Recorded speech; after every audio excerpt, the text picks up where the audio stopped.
자, 30쪽부터 볼게. 바이러스는 체내에 들어와 문제를 일으킬 수 있어 주의해야 할 대상이다. 라면서 지금 누구 얘기하고 있어? 바이러스 얘기하고 있어요. 그럼 이 글은 뭐에 관련된 얘기다? 바이러스에 관련된 얘기다. 생명체와 달리 바이러스는 세포가 아니기 때문에 스스로 생장이 불가능하다. 얘 스스로 생장이 된다, 안 된다? 그래서 어떻게 해야 되냐면 뒷문장에 나옵니다. 그래서 바이러스는 살아있는 숙주 세포에 기생하고 그 안에서 증식함으로써 살아간다. 기생하고 증식해야지만 살아갈 수 있대. 바이러스는 바깥을 둘러싸는 피막의 유무에 따라 구조가 달라진다. 피막에 있는 바이러스는 피막의 바깥에 부착 단백질이 박혀 있고 피막 안에는 캡시드라는 단백질이 있다. 캡시드 안에는 핵산이 있는데 핵산은 DNA와 RNA 중 하나로만 구성된다. 라고 지금 바이러스의 구성에 대해서 얘기를 하고 있거든. 근데 이 부분 헷갈리잖아. 그러면 그림으로 그려야 돼. 자, 근데 너네가 그림을 그려야 되는데 어떻게 생겨 먹은지 모르는 애를 그릴 수가 없잖아. 그럴 땐 뭘 봐야 되냐면 문제 보기 한번 봐봐. 1번에. 거기 바이러스 어떻게 생겼는지 나왔지. 그치? 그럼 그거랑 비슷하게만 그리면 돼. 일단 문장에 따라서 가볼게. 다시 1문단 중간쯤에 가서 피막에 있는 바이러스는 피막의 바깥에 부착 단백질이 박혀 있고, 자, 바이러스가 있어. 이렇게 생겼을 거야. 그리고 피막의 바깥에 뭐가 붙어 있대? 그쵸. 부착 단백질이 이렇게 대충 붙어 있을 거야. 얘가 부착 단백질.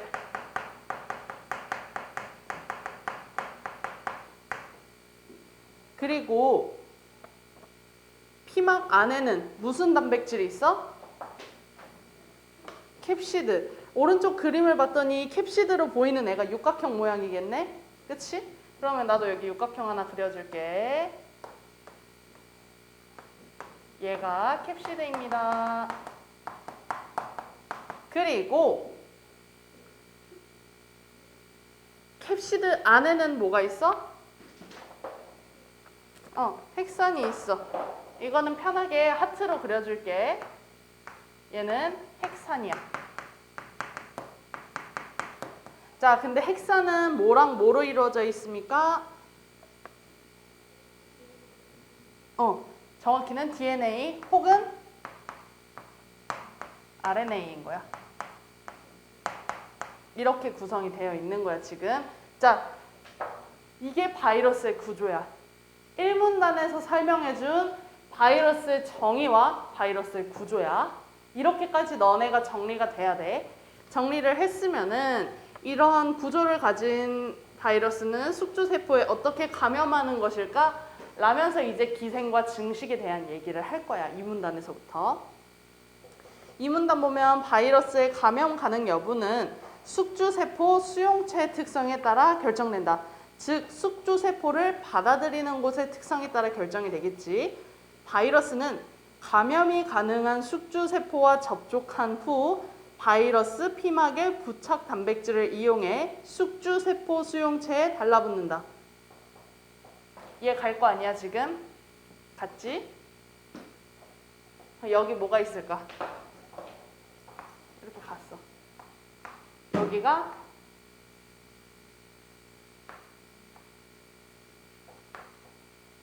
이게 숙주세포야. 숙주세포 안에 얘가 지금 들어오고 있는 거잖아. 그치? 자, 다시 읽어볼게. 바이러스는 감염이 가능한 숙주세포와 접촉한 후 바이러스의 뭐를 이용한대? 거기 적혀 있어. 피막에 있는 그쵸. 이 부착 단백질을 이용해서 얘가 볼룰룰루 와가지고 여기 붙는데 이렇게 붙을 거야. 이렇게 붙을 거야. 근데 여기 안에 다 있어. 캡시드도 있고 핵산도 있어. 그리고 겉에는 부착 단백질이 막 붙어 있을 거야. 이렇게. 자, 그랬을 때 얘가 붙었으면 부착 단백질은 말 그대로 붙는 단백질이야. 그럼 일단 첫 번째 붙었어. 그리고 달라붙은 부위를 통해 바이러스가 숙주 세포 내부로 침투하고, 그러면 내가 지금 그려놓은 여기 있지. 여기를 통해서 들어온다는 거야. 들어오면은 바이러스의 핵산이 캡시드로부터 분리되어 숙주 세포 내부로 빠져나온다. 얘들아, 다시 이거 봐봐. 바이러스의 핵산이 캡시드로부터 분리되어 숙주 세포 내부로 빠져나온다. 여기서 어떤 거 빼야 되는 거야? 핵산. 어떻게 생긴 거? 무슨 색? 분홍색이든 빨간색이든 어쨌든 하트 모양이겠지. 얘가 어디로 나온다고? 붙었으면은 안으로 뿅 이렇게 들어오는 거야. 얘가 2번 과정인 거야. 들어온 게. 들어왔어. 그러면 이후 핵산은 효소를 이용하여 복제된다. 핵산이 만약에 DNA, 아까 DNA 아니면 RNA 둘 중 하나라 그랬어. 얘가 만약에 DNA야. 그러면은 숙주 세포에 있는 효소를 그대로 이용하면 돼. 자, 효소가 있어. 효소가 있어. 이거 효소야. 초록색 효소야. 만약에 핵산이 DNA일 경우에는 효소를 바꾼다, 안 바꾼다? 그대로. 그쵸. 그대로 쓴다. 근데 반면 RNA의 경우일 때는 숙주세포에 있는 효소를 이용해 자신에 맞는 효소를 어떻게 한다? 합성한다.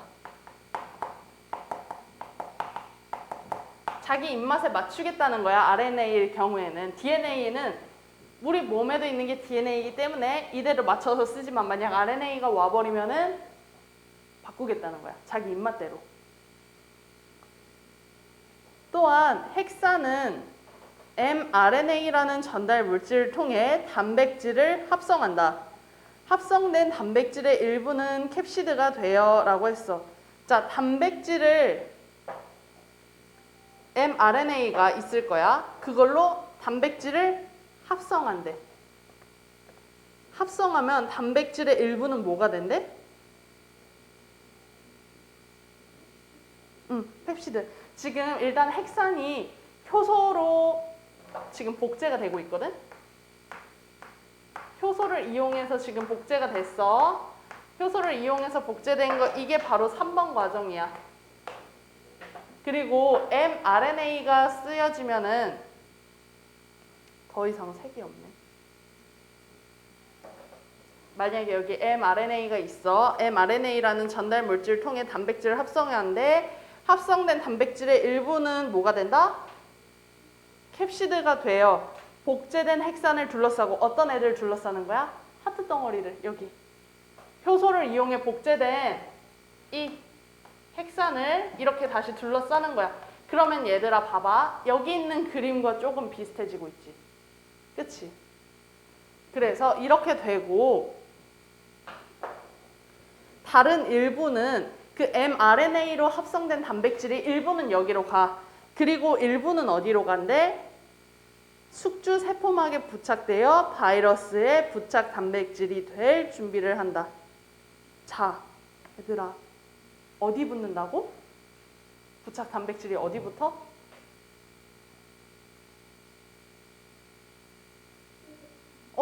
그치. 숙주 세포막이야. 즉, 한마디로 mRNA의 일부는 여기로 갔어. 얘 지금 mRNA 이용해서 한 거야.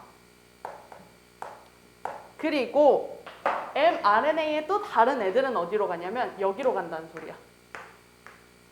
이렇게.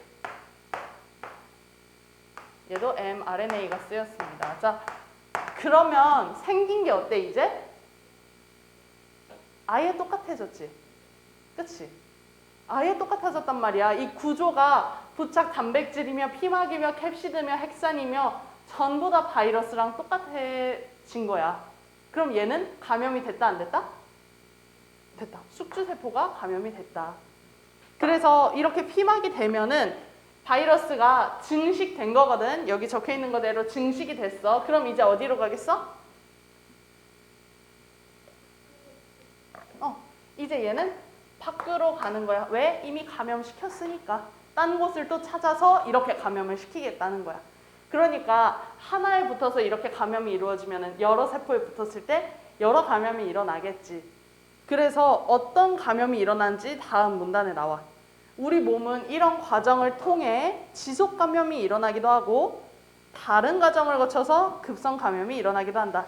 이건 지속 감염의 과정이고 급성 감염의 과정은 또 따로 있나 봐. 자, 급성 감염은 이라고 했는데 1번 급성 감염.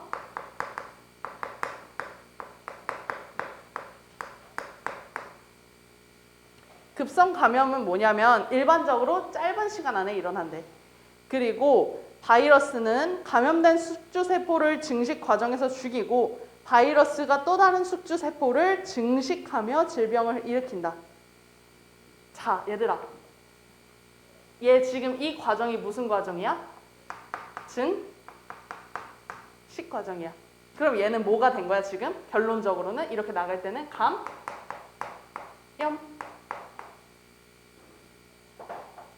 얘는 어떻게 하냐면 급성 감염은 어떻게 하냐면 증식했어. 얘 감염됐지. 그러면은 이 바이러스가 이 숙주세포를 죽여버리는 거야. 두질 않는 거야, 숙주세포를.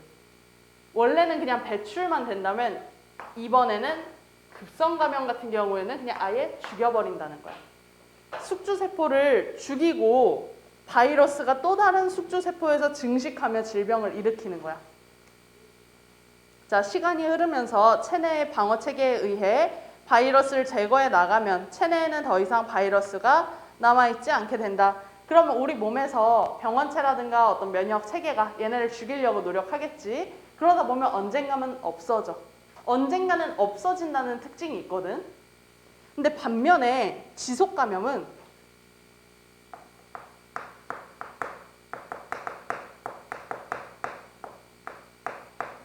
특징이 어떻냐면 급성 감염에 비해 상대적으로 오랜 기간 동안 바이러스가 체내에 잔류한대. 자, 얘는 어떻게 된다고? 빨리 없어짐. 얘는 어떻게 된다고? 체내에 오래 잔류함. 지속 감염에서는 바이러스가 장기간 숙주세포를 파괴하지 않으면서도 체내의 방어체계를 회피하며 생존한다. 자, 급성 감염은 얘 죽였었어. 감염된 숙주세포 죽였어. 근데 지속 감염에서는 얘를 죽이지도 않아. 근데도 잘 피해가. 우리 면역체계를 잘 피해가. 자, 지속감염은 바이러스의 발현 양상에 따라 잠복감염, 만성감염, 지연감염으로 나눈다. 자, 1번 잠복감염, 2번 만성, 3번 지연. 이렇게 있는 거야. 자, 잠복감염은 초기 감염으로 증상이 나타난 후 한동안 증상이 사라졌다가 특정 조건에서 바이러스가 재활성화되어 증상을 다시 동반한다. 자, 얘는 다른 말로 뭐라 그러냐면 초기 감염이라 그런대. 초기 감염인데 얘 특징은 뭐냐면 한동안 증상이 사라져. 자, 증상 나타나. 근데 증상이 갑자기 사라져. 근데 특정한 조건이 되면은 어떻게 된다? 다시 증상이 나타난다. 이 구조를 가지고 있는 거야. 자, 그리고 이때 같은 바이러스에 의한 것임에도 첫 번째와 두 번째 걸릴 때는 좀 다를 수가 있어.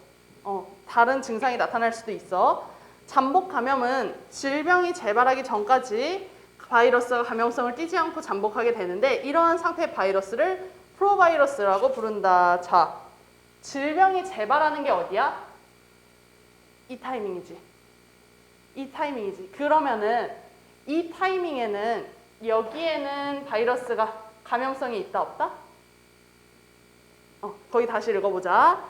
잠복 감염은 질병이 재발하기까지 바이러스가 감염성을 띠지 않고 잠복하게 되는데 자, 이 과정에서 바이러스의 감염성은 있다 없다? 여기는 없다.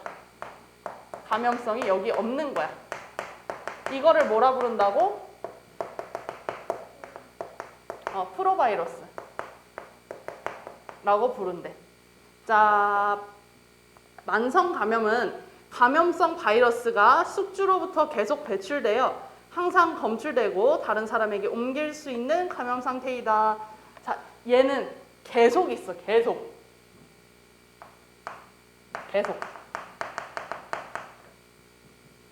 항상 검출되는 거야. 그리고 사람들에게 뭐 할 수 있다? 옮길 수 있다. 라는 거야.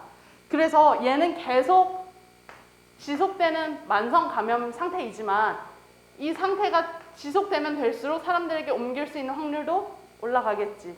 계속 있다는 거야. 자, 하지만 사람에 따라서 질병이 발현되지 않기도 하며 때로는 뒤늦게 발현될 수도 있다는 특성이 있다. 자, 지연 감염은 초기 감염 후 특별한 증상이 나타나지 않다가 장기간에 걸쳐 감염성 바이러스의 수가 점진적으로 증가하여 반드시 특정 질병을 유발하는 특성이 있다. 자, 지연 감염은 뭐냐면 얘가 처음에는 특별한 현상이 있다 없다? 얘는 없어.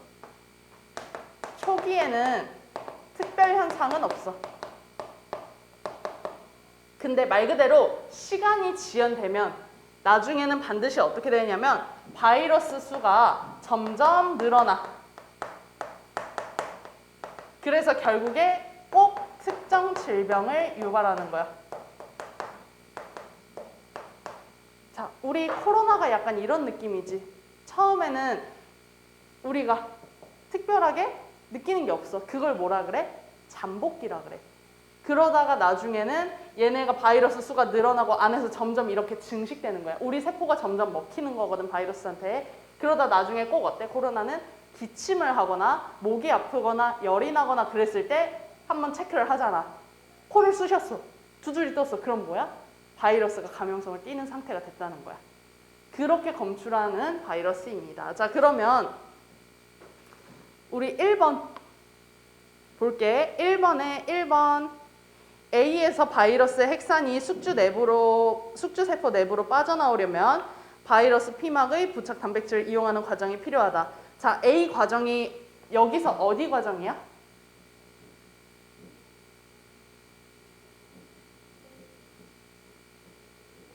일 번 과정이지. 이 1번 과정이지. 그럼 어떻게 된다고? 숙주세포로 이 핵산이 빠져나오려면 반드시 뭐가 필요해?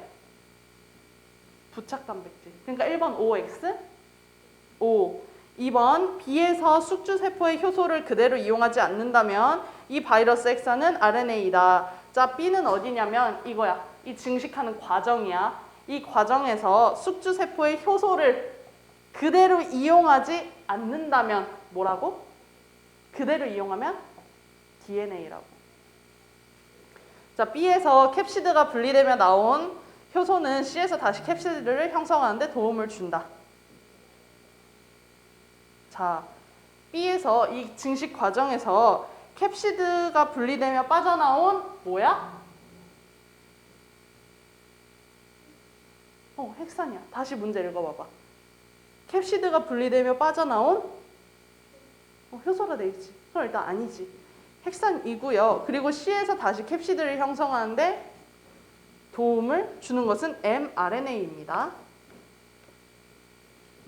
자, 그럼 4번에 C에서 바이러스의 핵산을 둘러싸거나 D에서 바이러스의 부착 단백질이 되는 물질은 mRNA를 통해 합성된다. C가 어디냐면 이거 캡시드가 만들어지는 과정이거든. 이 과정에서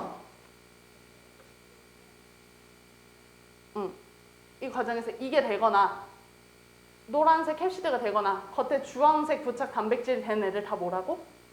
mRNA. 맞지? 5번 D에서 배출되는 바이러스 피막이 숙주세포의 구성 요소를 통해 만들어진다. 이건 당연한 소리지. 배출될 때. 자, 2번이랑 3번은 설명 안 해도 될까? 괜찮지? 넘어갈게요. 그러면 우리 터치스크린 하기 전에 86쪽부터 해설할 거거든.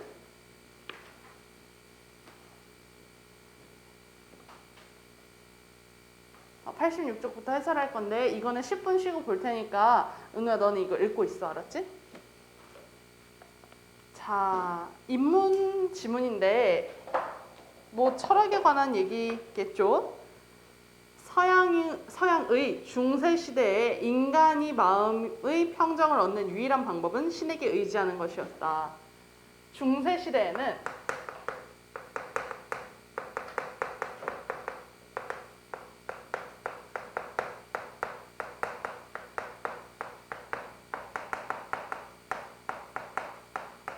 자, 평정이 누구로부터 오는 것이다? 신. 신에게 의지를 하고 신으로부터 위안을 받고 그러면서 마음의 평정이 찾아오는 거야. 자, 그리스 로마 신화가 대표적이야. 중세시대에 만들어진 그리스 로마 신화는 전부 다 뭘로 이루어져 있어, 신화가? 말 그대로 신. 그때는 신전도 많았고 지금으로 따지면 약간 교회, 법당 이런 데겠지. 신전도 많아서 사람들이 가서 신에게 전부 다 막 빌고 그랬지. 그리고 신을 위해서 인간 재물도 서슴지 않았어. 자, 그 결과 인간은 신을 위한 삶을 중요하게 생각했으며 당연하겠죠. 진리를 찾으려는 학문의 목적 역시 신의 질서를 파악하는 것이었다. 자, 학문의 목적이 신의 질서 파악이었어. 근데 뭔가 이상하다고 느낀 사람들이 등장을 한 거지. 명증한 진리는 없어 보인다며 진리에 대해 회의적 태도를 보이는 고대 회의주의 철학인 피론주의가 새롭게 관심을 받게 되면서 신중심 세계관이 흔들리게 됩니다. 자, 이 신을 중시하며 살다가 학문마저도 신의 질서를 파악하는 이 모든 세태들에 대해 회의적 태도를 가진 사람들이 나타난 거야. 이 모든 거에 회의적인 태도를 가진 거거든. 이 모든 회의적인 태도를 보인 사람들로부터 나온 것이 바로 우리가 오늘 배울 피론주의입니다. 피로니즘입니다. 그래서 피론주의자들은 인간들이 진리를 찾을 때 얻을 수 있는 결과를 진리를 찾았거나 진리가 없다고 포기하거나 계속해서 진리를 찾는 세 가지 경우라고 한정했다. 자, 세 가지 경우래. 1번, 진리를 찾았다. 2번, 진리를 없다고 포기. 그리고 3번, 진리를 계속해서 찾는 거야. 이렇게 세 가지인 거야. 그래서 그들은 진리를 찾았다고, 즉 피론주의자들은 이 진리를 찾았다고 생각하는 이 사람들에 대해서 굉장히 지나친 독단주의라고 비판을 하면서 계속해서 진리를 찾기 위해 노력했지만 진리의 존재 여부를 파악할 수 없다는 결론에 이른다. 자, 이 사람들이 독단주의라는 거야, 얘네는.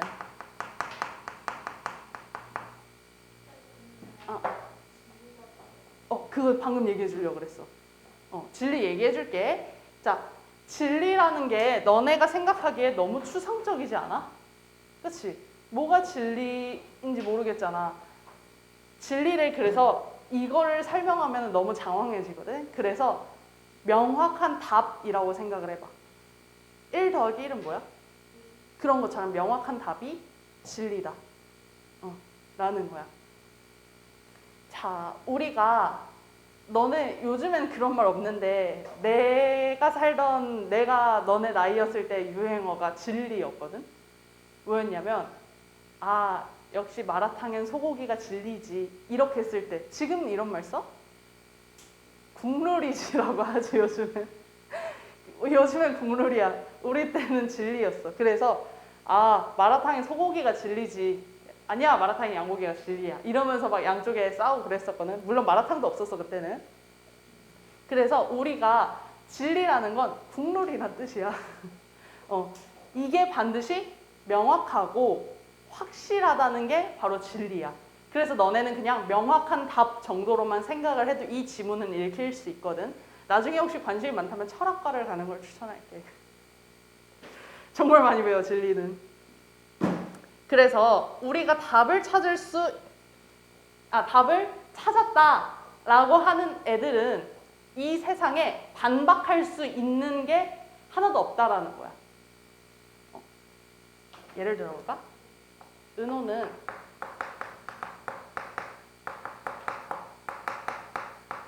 사람이 다 라는 게 있어. 자, 사람을 두 다리가 있으며 입으로 숨을 쉬고 그런 것들을 사람이라고 정의를 해보자. 그럴 때 은호는 사람이다 라는 걸 너는 주장을 하겠지. 뭐라고? 나는 사람이야. 이게 바로 진리야. 이게 바로 명확한 답이야. 명확한 답은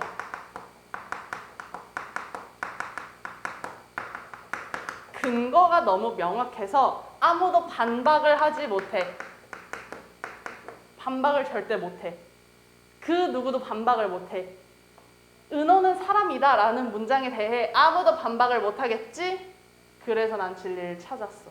은호는 사람인 게 이게 진리야 라고 했는데 얘네는 어떻게 보는 거냐면 하지만 얘가 정말 사람이라 할 수 있을까? 사람이라는 걸 너무 추상적인 개념으로 세운 거 아닐까? 이러면서 끊임없이 탐구를 하는 거야. 이해가 됐어? 그러다 보니까 얘네는 어때? 은호는 사람이다? 이거 자체가 성립이 안 되는 거야. 얘네는 반박할 게 너무 많은 거지. 그래서 반박할 게 단 한 개도 없는 게 진리인데 계속 반박거리가 나오는 거야. 우리 집 고양이 동숙이가 귀엽다. 이건 진리야 라고 내가 했어. 근데 뭐라 그래? 고양이 알러지 있는 사람은 나 고양이 안 귀여운데? 이러고 고양이 싫어하는 사람도 싫어 이럴 수도 있고 누구든지 반박을 할 수 있는 거리가 단 조금이라도 있으면 이건 답이라고 할 수가 없는 거야. 그래서 얘네는 계속 찾았던 이유가 뭐냐면 아무도 반박할 수 없는 근거를 가진 문장을 찾아야 되는데 그게 아무것도 없는 거지. 그러다 보니까 결국 어떻게 되는 거야? 포기까지 해버리는 거야. 그래서 진리를 계속 탐구하다가 진리가 없다, 포기 상태에 이른 것을 바로 이게 필연주의인 거야. 얘네에 대한 설명은 더 자세히 다음 문단에서 해줄게. 자, 그래서 얘네가 계속 찾았어. 근데 없어. 3문단 봅시다. 3문단이 제일 어려웠을 거야. 진리의 존재 여부를 파악할 수 없다는 필연주의자들의 주장은 모순에 빠져 있는 것처럼 보일 수도 있다. 어떤 명제 P와 그 명제의 부정 가운데 하나는 반드시 참이라는 배중률을 고려하면 P와 부정 P 중 하나는 참이라는 점에서 진리는 존재하기 때문에 필연주의자들의 주장은 거짓이 된다. 이거 한번 끊어. 거기서 한번 끊어. 거짓이 된다 해서 끊어. 어려우니까 한번 끊고 가자. 자, 필연주의자들이 모순에 빠져 있는 것 같다는 거야, 지금.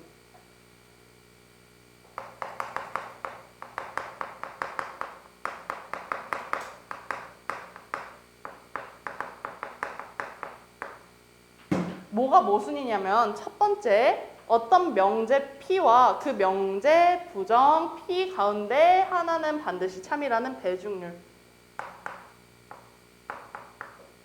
자, 이게 있어. 배중률이라는 단어 처음 듣지? 이게 뭐냐면 철학 용어거든. 철학에서만 쓰이는 용어인데 반대되는 개념에 놓인, 모순적 관계에 놓인 두 개 중에 하나는 반드시 참이라는 게 배중률이야. 다시 말해,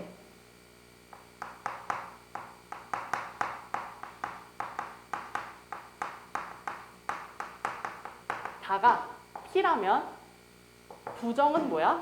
사람은 동물이?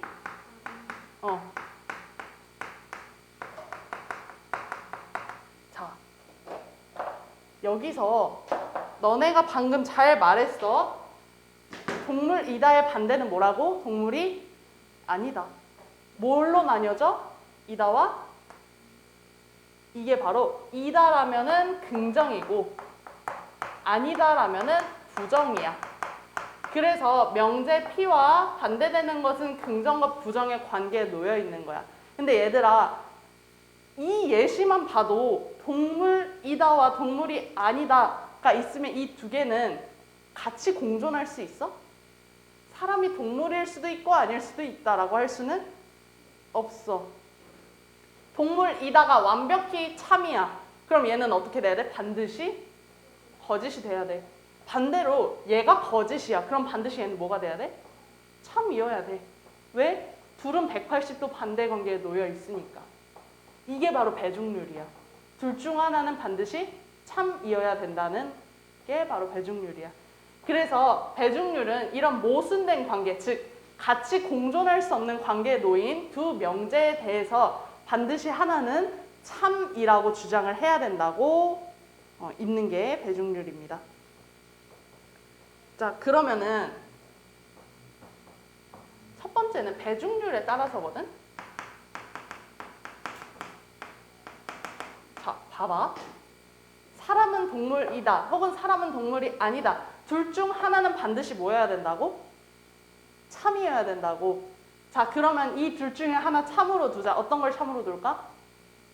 사람은 동물이다? 이걸 참으로 둬보자. 얘 참이야. 사람은 동물이야. 그러면은 참 문장이 왔지? 이 참 문장은 결국 뭐야? 답이야. 이 세 개를 규정할 수 있는 답이야. 이게 반드시 참이라면 반박할 수 있는 게 있을까? 100점이란 소리야. 이거를 반박할 수 있는 근거는 단 한 개도 없다는 뜻이야. 자, 그러면 배중률에 의하면 반드시 어떤 명제는 참이 있기 때문에 얘네가 진리가 없다라고 말하는 게 성립한다, 성립이 안 한다?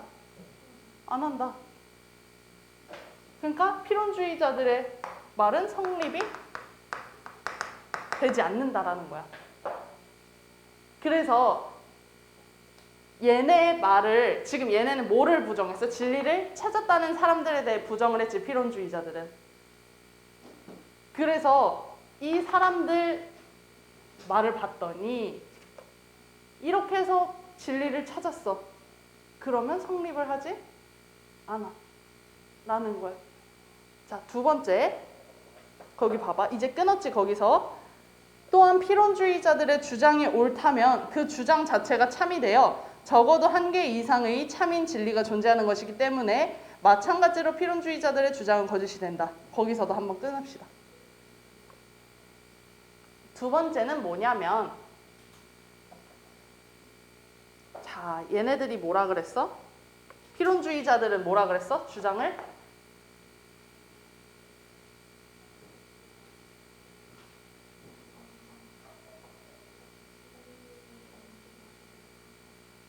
진리의 존재 여부는 파악할 수 없다. 포기를 선언했지. 자, 두 번째.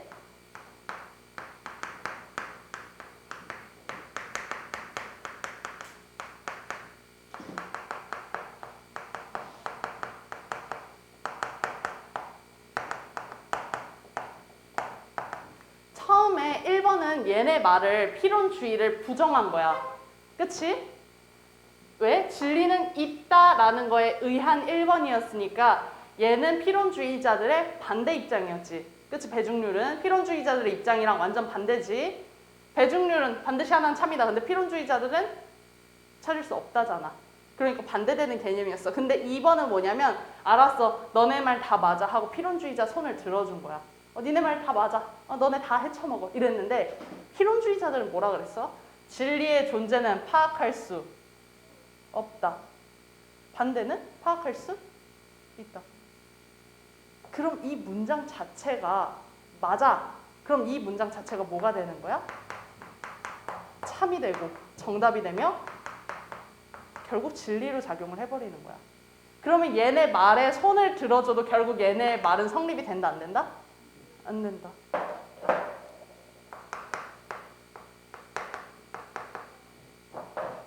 이쯤 되면 이렇게까지 해야 되나 싶긴 하지? 그래서 봤더니 얘네가 그러면 너네가 산문단이 제일 이해가 안 됐을 거야, 읽으면서. 왜? 얘네들한테 모순이 있다 그랬는데 얘네 말에 반대쪽에 손을 들어줘도 얘네 말은 성립이 안 해. 당연해. 얘네 말에 손을 들어줘도 성립이 안 한다는 거야. 그러면 도대체 뭘 해야 되냐? 얘네는 왜 이런 모순된 관계 속에서 왜 계속 필연주의를 주장하냐 이거야. 왜 그런지는 다음에 나와.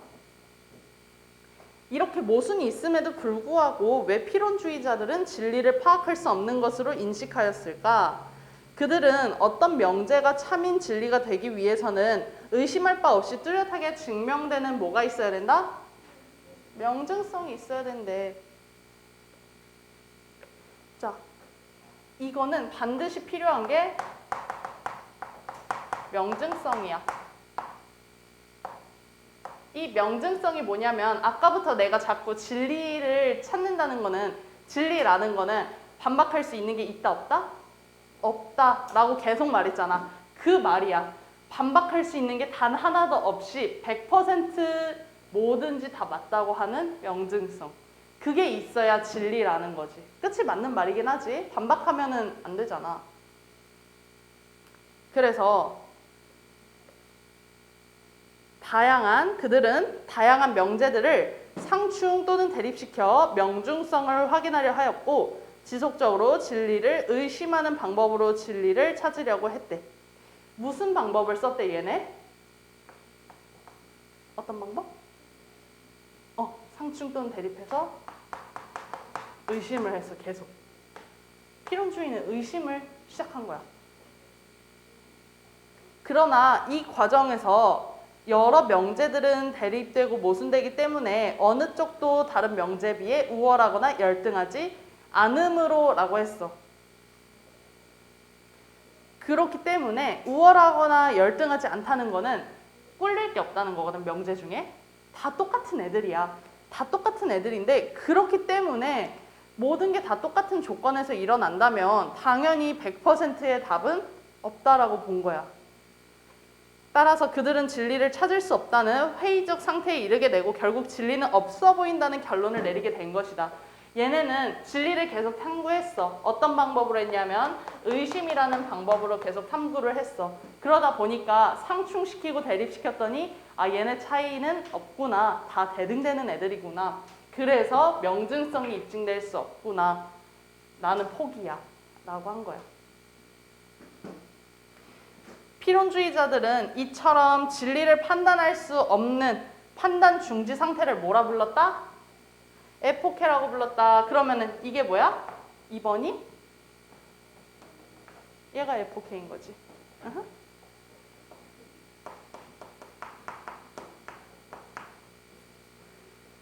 에포케는 어떤 명제에 대해 긍정도 부정도 하지 않는 마음의 상태로 그들은 진리에 대한 판단을 중지하면 진리를 얻기 위한 고뇌에서 벗어나 마음의 평정 상태인 뭐가 온다?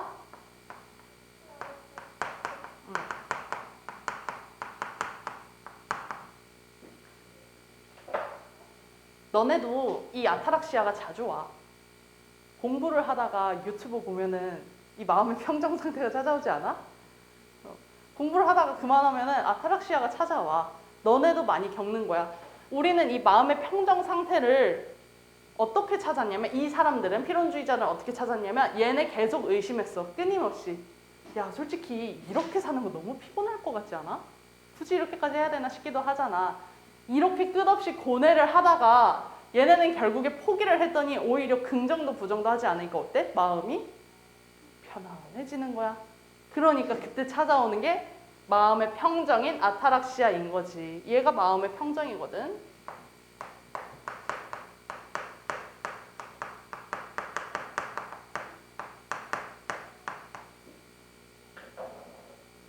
자, 앞서 언급한 것처럼 중세 시대에는 마음의 평정을 얻는 유일한 방법은 신에게 의지하는 것이었다. 맞지? 여기 위에 내가 써놨잖아. 인간 마음의 평정을 찾는 건 누구로 인해? 신으로 인해. 근데 봤더니 인간 스스로에 의해 마음의 평정을 얻을 수 있는 방법을 알게 되었고 이는 신 중심의 세계관에서 탈피하여 인간이 주체적으로 사고하는 계기가 되었다. 얘네는 자기 마음의 평정을 유일하게 신으로부터 얻을 수 있다고 생각하던 애들이야. 근데 봤더니 아 공부를 했어. 포기를 했어. 그랬더니 마음의 평안이 찾아왔어. 이게 다 누가 이뤄낸 성과야? 고민하고 포기하는 게 다 누구야? 인간이잖아. 필연주의자들도 인간이잖아. 그랬더니 이 사람들이 뭘 알게 됐냐면 신으로부터 평정을 얻는 게 아니라 인간이 스스로 평정을 만들어낼 수 있구나. 스스로 인간이 할 수 있구나라는 인간의 주체성에 대해서 판단을 할 수 있게 되는 거야. 그래서 거기 인간이 주체적으로 사고하는 계기가 되었다가 굉장히 중요합니다. 이게 인간 스스로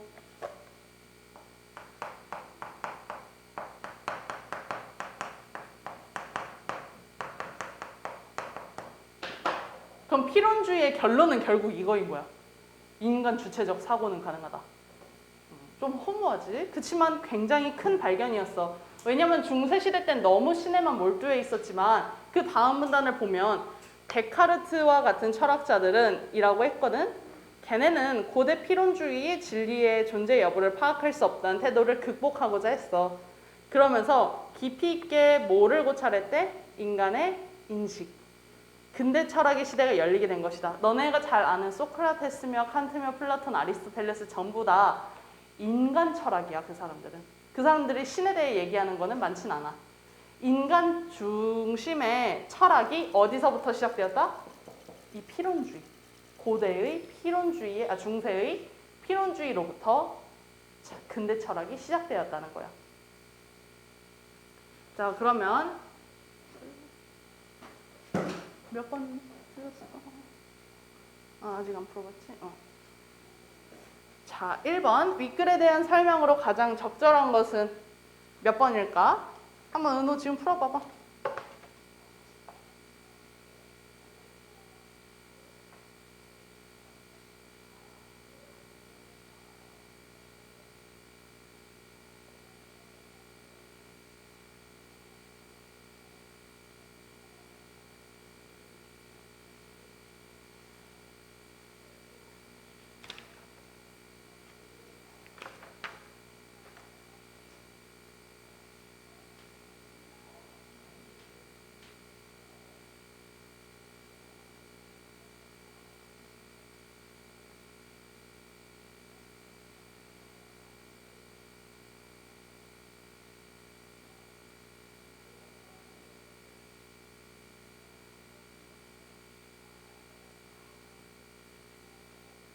풀었어?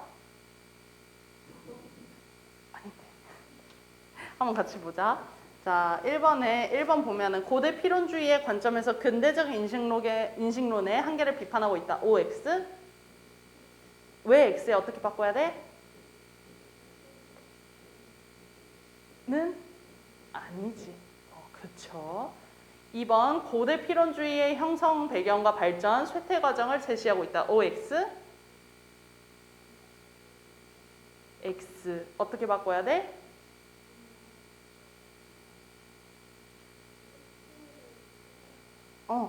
얘네가 형성 배경은 나왔어. 그리고 발전도 있다고 할 수 있지. 근데 쇠퇴는 없어. 안 나와 있어. 3번 고된 필연주의와 중세에 부각된 필연주의의 차이점을 분석하고 있다. OX, X입니다. 자, 필연주의끼리 차이점 분석은 아니었지. 4번 고대 필연주의를 신중심의 중세 철학이 계승하게 된 까닭을 밝히고 있다. OX, X인데 왜 X야?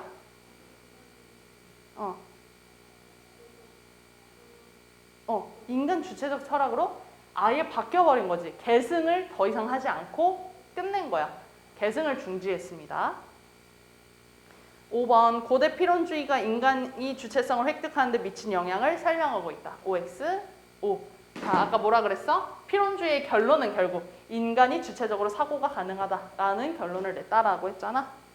2번 봅시다. 보기에서 필연주의에 대한 내용으로 적절한 것을 있는 대로 고른 것은 자, 기억, 다양한 명제들을 상충 또는 대립시켜 명중성을 확인하려고 하였다. OX, O.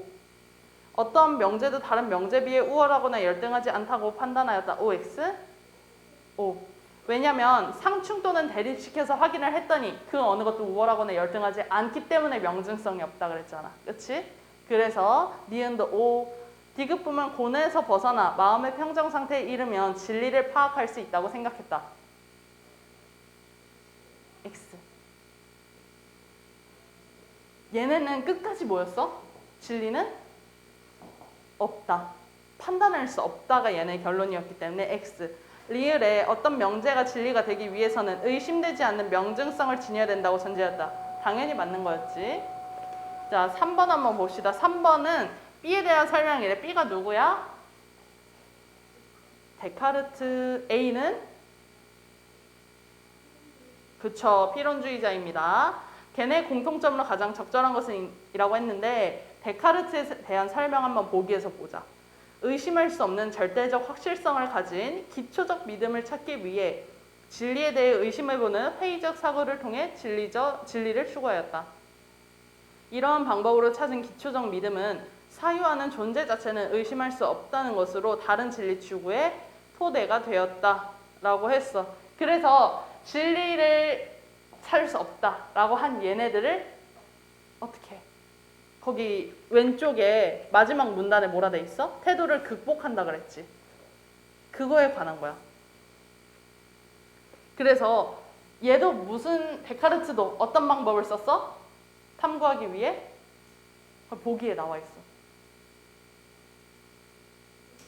의심을 했어, 얘도. 뭐든지 다 의심에서부터 시작한 거야. 1번 배중률을 통해 진리를 증명하였다. 이거 공통점이야?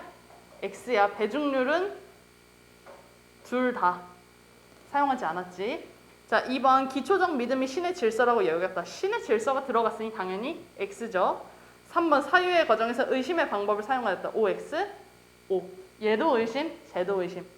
4번 진리는 존재하지만 파악될 수 없다고 인식하였다. 아니야, 진리는 존재하지 않아. 5번 진리의 존재를 확신하면 이거는 읽어보지 않아도 되지. 자, 이제 터치 스크린으로 갑시다. 몇 쪽이냐면 30쪽. 30쪽이 아니지. 터치 스크린은 38쪽.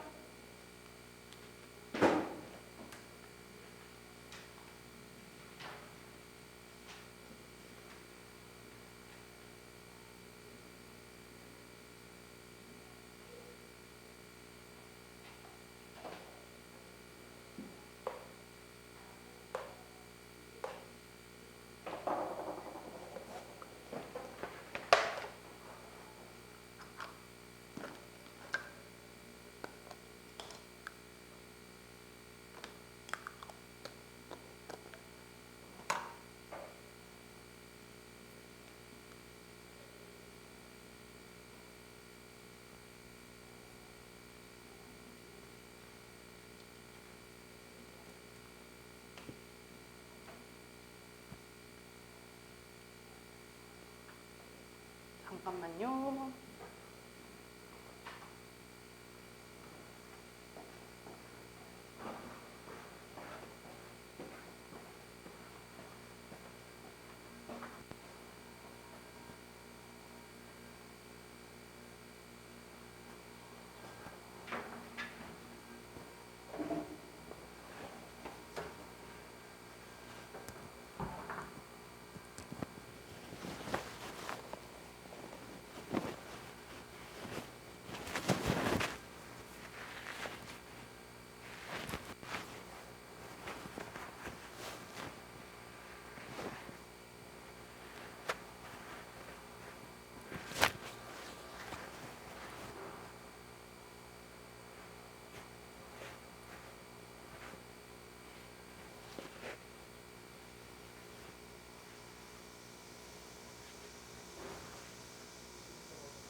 터치 스크린 패널 할게.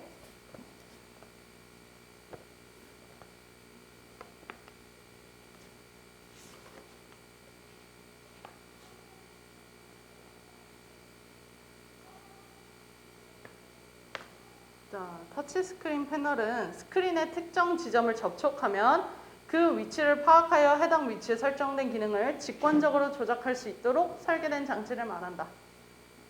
지금 뭐가 핵심어야? 그쵸?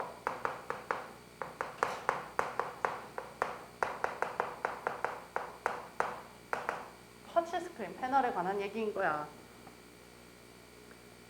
그래서 우리가 핸드폰이나 키오스크를 생각하면 돼. 요즘에 키오스크 많지? 그래서 핸드폰이나 키오스크도 어때? 우리가 터치하면 그 위치를 바로 우리가 직관적으로 볼 수 있는 거잖아. 마우스처럼 이렇게 가야 되는 게 아니라. 터치 스크린 패널 중 정전 용량 방식의 패널은 전기가 통하는 전도성 물체를 스크린에 접촉했을 때 발생하는 정전 용량의 변화를 측정하여 접촉된 위치를 파악한다. 정전 용량 방식의 패널. 여기 쓰이는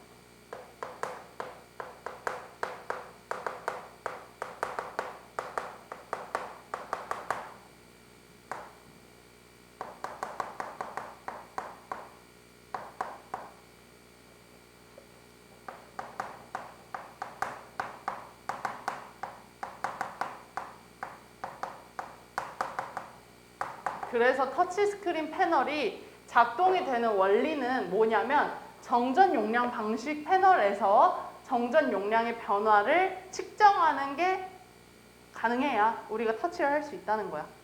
그래서 정전 용량 방식이 뭔지 모르잖아. 그럼 앞으로 계속 나올 거야. 터치 스크린 패널에 사용되는 정전 용량 방식에는 일반적으로 뭐랑 뭐가 있다?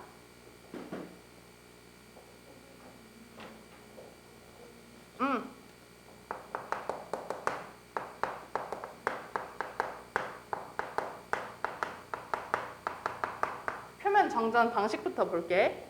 패널에 내 모서리에 있는 각각의 감지 회로가 동시에 정전 용량의 변화를 감지하여 전도성 물체의 접촉 위치를 파악하는 방식이다.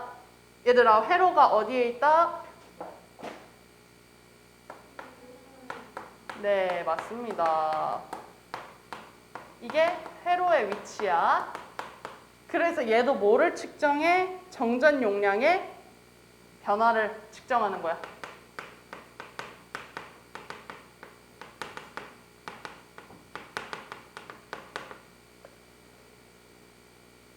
표면 정적 방식에서는 패널의 표면에 덮인 전도성 투명 필름이 전도성 물체의 접촉을 인식하는 센서 역할을 한다. 아, 센서도 있대. 어떤 거? 전도성 어디 있어? 투명 필름. 얘가 회로면 얘는 센서래. 그리고 센서에 전도성 물체가 접촉하게 되면, 전도성 물체라는 말 어렵지? 그렇지? 우리 졸리는 호야. 전도성 물체가 어려우면 우리 손이라고 생각을 해보자. 우리가 터치를 하는 건 손이니까. 손이 접촉하게 되면 물체의 전하량과 패널의 전하량 차이에 의해 전압이 변화하고 이로 인해 형성된 전기장은 정전 용량을 변화시킨다. 얘들아 봐봐. 우리가 손이 접촉이 되지. 이게 손이야. 이게 손이고 이게 핸드폰이야. 그러면 우리 손에도 뭐가 통해? 전기가 통해. 여기도 뭐가 통해? 전기가 통해. 각각 우리 몸에 있는 전기도 있을 거고 얘한테 있는 전기도 있을 거 아니야. 우리 몸에 있는 전기와 얘에 있는 전기는 각각 전하량이라고 하는데 둘이 전기가 통한 애들끼리 찌릿찌릿 만났어. 그럼 어떻게 되겠어? 서로 둘 다 용량의 변화가 생기지. 그래서 얘 입장에서는 정전 용량의 변화가 생겼네 하고 그렇게 판단을 하는 거야. 알겠지? 그래서 정전 용량을 변화시키면서요. 내 모서리에 있는 감지 회로는 정전 용량의 변화된 정도를 측정을 해. 그리고 물체가 접촉된 위치를 파악을 하는 거야. 그러니까 얘는 표면 정전 방식은 투영 정전 방식에 비해 구조가 단순하고 단가가 낮아. 되게 싸대. 장점이야. 하지만 접촉된 위치를 대략적으로만 파악할 수 있어. 정확도가 낮고 한 번에 하나의 접촉만 인식할 수 있기 때문에 여러 지점을 접촉했을 때 인식이 불가능하다는 단점이 있다라고 했어. 지금은 핸드폰이 터치가 굉장히 빠르잖아. 그치? 근데 혹시 쿠키폰, 연하의 햅틱 이런 거 알아? 어떻게 알아? 어떻게 알아? 들어봤어? 약간 고대 유물 같잖아. 나는 그게 초등학교 때 엄청나게 신드롬이었단 말이야. 왜냐면 무조건 그때는 슬라이드 폰 아니면 폴더폰인데 근데 그때 터치폰이 처음 나온 거야. 근데 우리 지금 적어도 LTE지 핸드폰. 근데 2G로 터치폰이 나왔어. 아무것도 안 돼. 메시지를 그냥 터치로 보내는 거거든. 근데 내가 생각하기에 거기에 쓰였던 패널은 표면 정전 방식인 것 같아. 왜냐면 얘는 회로가 내 모서리에만 있다 그랬지.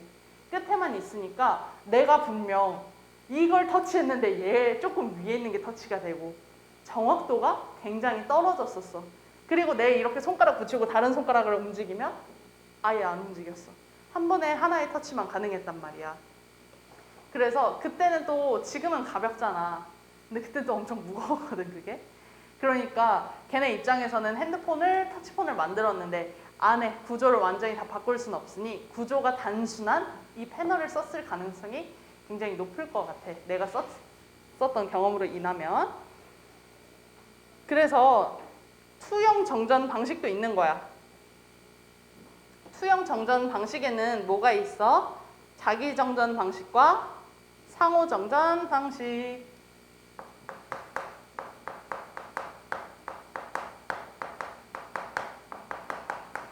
자기 정전 방식은 얘들아 뭐냐면 패널에 똑같이 핸드폰에 우리 손이 접촉했을 때 물체의 전하량과 패널의 전하량 차이에 의해 전압이 변화하고 형성된 전기장에 의해 증가하는 정전 용량을 측정하는 방식 다 뭐랑 똑같아? 표면 정전 방식과 똑같지. 똑같아. 근데 거기까지는 유사해. 근데 자기 정전 방식은 표면 정전 방식과 달리 하나의 층에 여러 개의 행과 열의 형태로 배치된 각각의 센서들을 활용한다. 자, 얘는 어떻게 되어 있냐면 여러 개의 행과 열로 이루어진 센서로 되어 있대. 그래서 센서가 특정 지점의 접촉을 인식하면 센서의 각 행과 열의 끝에 배치된 감지 회로가 접촉 지점에서 일어난 정전 용량의 변화를 감지하고 이를 바탕으로 행과 열의 교차점인 접촉 위치를 정교하고 빠르게 파악할 수 있다. 자, 행과 열의 센서가 달려있고 회로는 어디 있대? 거기 중간에 나왔어. 회로는 어디 있다? 센서의 끝에 회로가 달렸대. 그러면 얘는 어떻게 작동이 되는 거냐면 얘는 그냥 이렇게 있었지. 4개가 있어. 터치스크린에 여기가 회로였던 거지. 그치? 여기가 회로다. 그래서 대략적인 위치만 파악할 수 있었다면 얘는 이제 어떻게 바꾼 거냐면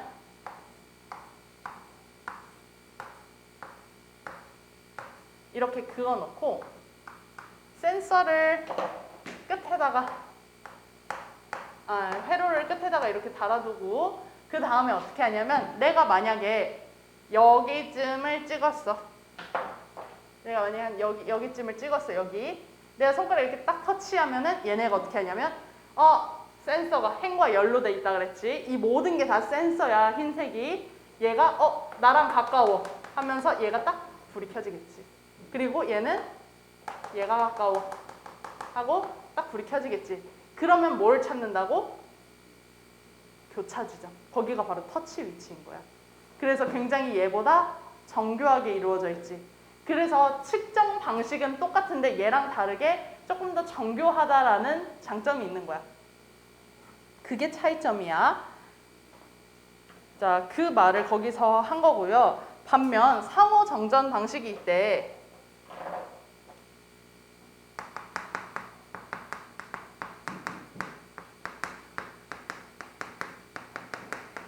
정전 방식은 뭐냐면 가로축으로 배열된 센서인 구동 라인과 세로축으로 배열된 센서인 감지 라인이 두 개의 층을 이루고 있다. 자, 얘는 하나의 면에 두 개가 들어갔다면 얘는 달라. 똑같아. 근데 두 개의 층으로 분리되어 있다는 건 뭐야? 위아래로 나뉘어 있다는 거야. 그래서 얘를 우리가 평면으로 보면 이렇게 생기겠지만 옆으로 보면은 위와 아래가 이렇게 나뉘어 있다는 소리야. 이해됐어? 두 개의 층으로 나뉘어 있는 거야 지금. 그래서 만약에 패널에 잠깐 미안해. 가로축으로 배열된 게 구동 라인, 가로축이 구동, 세로축이 뭐래? 감지 라인. 이렇게 되는데 근데 만약에 패널에 내가 핸드폰에 손을 안 갖다 댔어. 핸드폰 지금 꺼져 있는 상태야.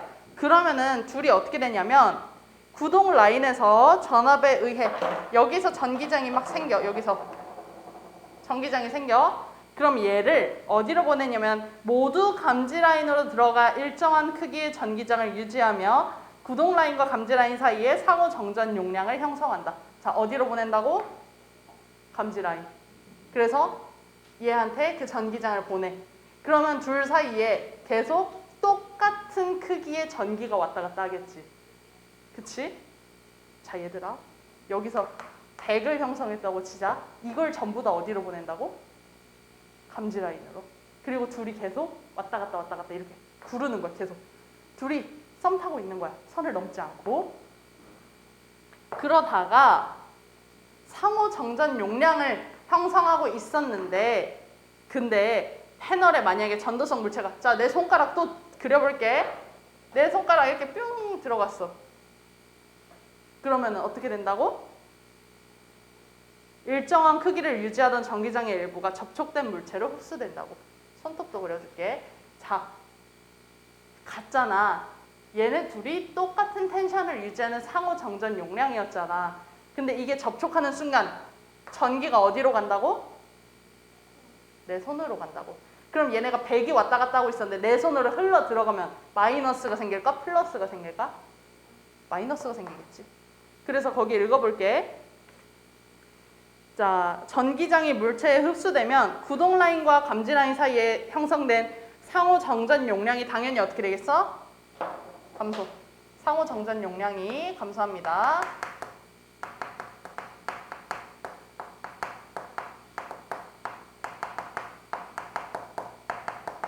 그리고 전기장의 크기 역시 어떻게 된다?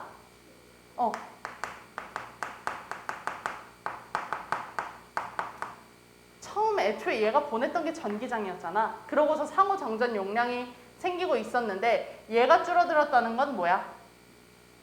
얘 전체가 줄어들었다는 건 얘도 줄어들었다는 소리겠지. 전기장 또한. 그래서 이 관계가 유지가 됩니다. 자, 근데 접촉이 정확하게 일어날수록 뭐래? 전기장은? 그러면 상호 정전 용량도 어떻게 되겠어?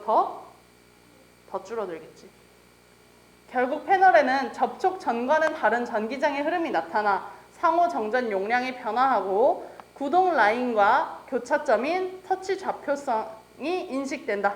자, 그러면은 여기에 딱 찍히면 위아래에서 반응을 하는 거야, 이제. 이때 터치 좌표쌍은 구동 라인과 감지 라인이 개별적으로 인식된 교차점이기에 하나의 패널에서는 여러 개의 터치 좌표쌍이 만들어질 수 있다.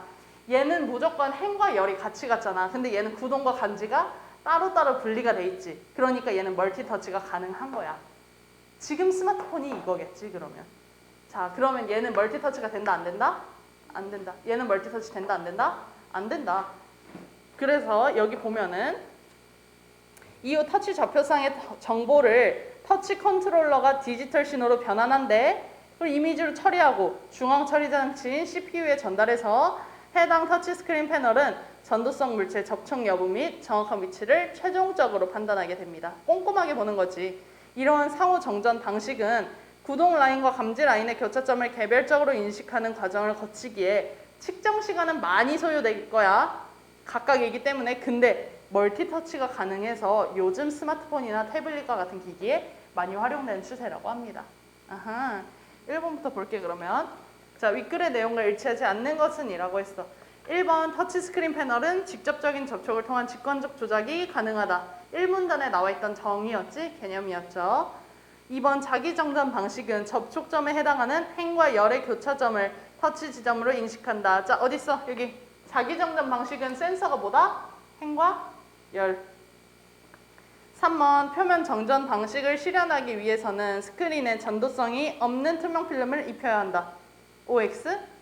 X. 왜 X야? 그치. 애초에 이 투명 필름 이름이 뭐야? 전도성 투명 필름이야. 그럼 전기가 통하는 투명 필름이란 뜻이죠. 4번 상호 정전 방식에서는 수집된 행과 열의 정보가 터치 컨트롤러에서 이미지로 처리된다.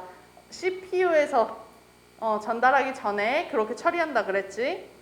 투영 정전 방식은 표면 정전 방식보다 구조가 복잡하지만 더욱 정교한 좌표 인식이 가능하다. 자, 얘들아, 이 두 개가 투영 정전 방식이거든. 자기 정전과 상호 정전이 투영 전기거든. 얘가 얘보다 훨씬 어때?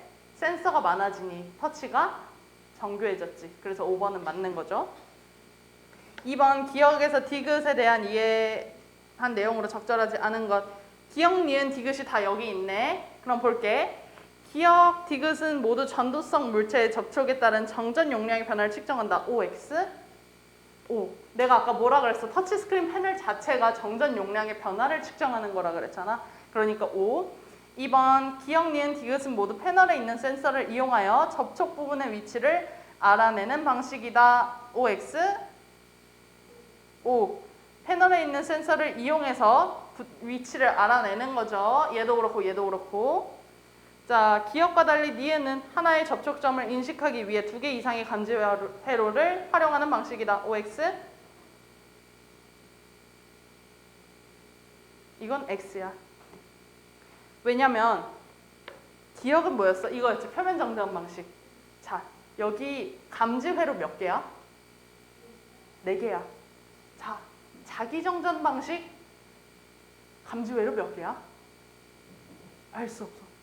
근데 적어도 2개보다는 많겠지. 그러니까 둘 다 2개 이상의 감지 회로를 활용하는 방식입니다. 둘 다. 자, 니은과 달리 디귿은 센서층이 2개의 층을 이루고 있다. 그게 달라졌다 그랬지. 2개의 층으로 나뉘어져서 뭐가 가능해졌다? 멀티터치가 가능해졌다.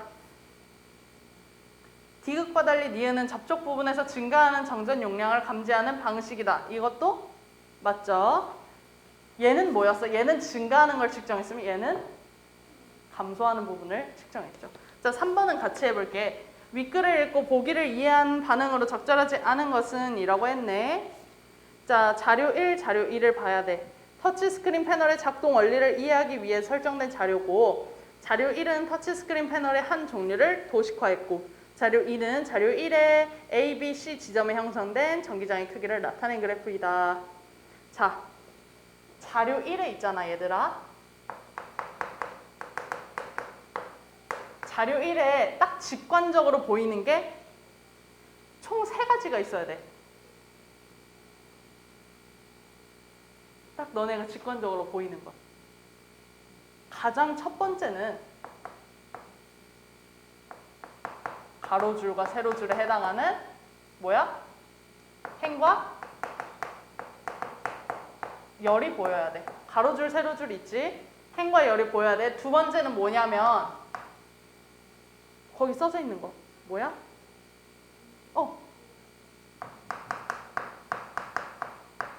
세 번째가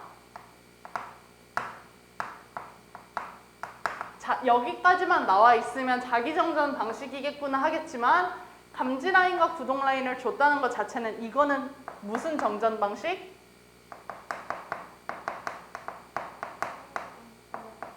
맞아. 상호 정전 방식이야.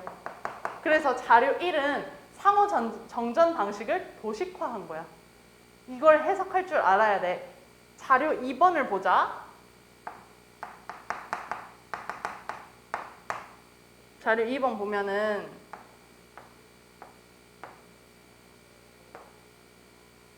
자, 여기가 전기장의 크기래.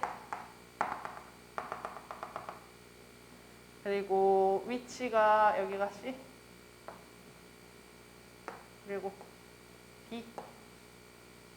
여기가 A야. A, B, C. 자, 이거를 여기로 나타낸 거지. 1번을 2번으로 나타낸 거지. 1번이 뭐였어? 무슨 방식? 상호정전 방식. P는 전기장의 크기야. 얘는 터치한 위치야. 위치 위에 A, B, C 나와 있지. 자료 1번에. 그래서 봤더니 얘들아, 상호정전 방식 하면은 이게 떠올라야 돼. 뭐였어? 상호정전 용량이 감소하면 전기장의 크기도 감소한다. 전기장의 크기가 감소하면 상호정전 용량 방식도 감소한다. 자, 전기장 크기가 가장 작은 게 뭐야?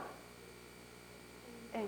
그 얘는 뭐라고 써야 되냐면 전기장의 크기가 가장 작고 상호정전 용량도 가장 낮은 거야. 자, 근데 얘도 어쨌든 둘 다 어때? 기존 전기장 크기보다는 훨씬 감소했지. 근데 왜 얘가 더 떨어졌을까? 감소가 더 많이 일어난 거잖아. 왜 감소가 더 많이 일어났을까? 이거 지문에 나와 있어.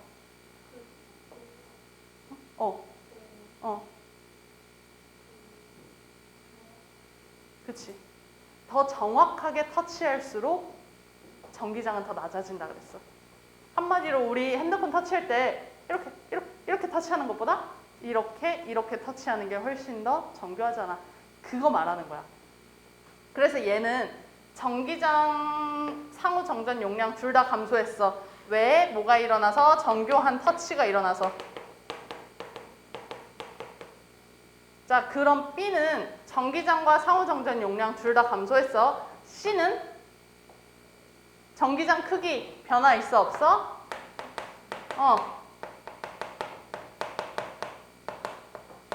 이 말은 즉 무슨 소리야? 상호정전 용량 또한 어떻다? 변화가 없다는 거야.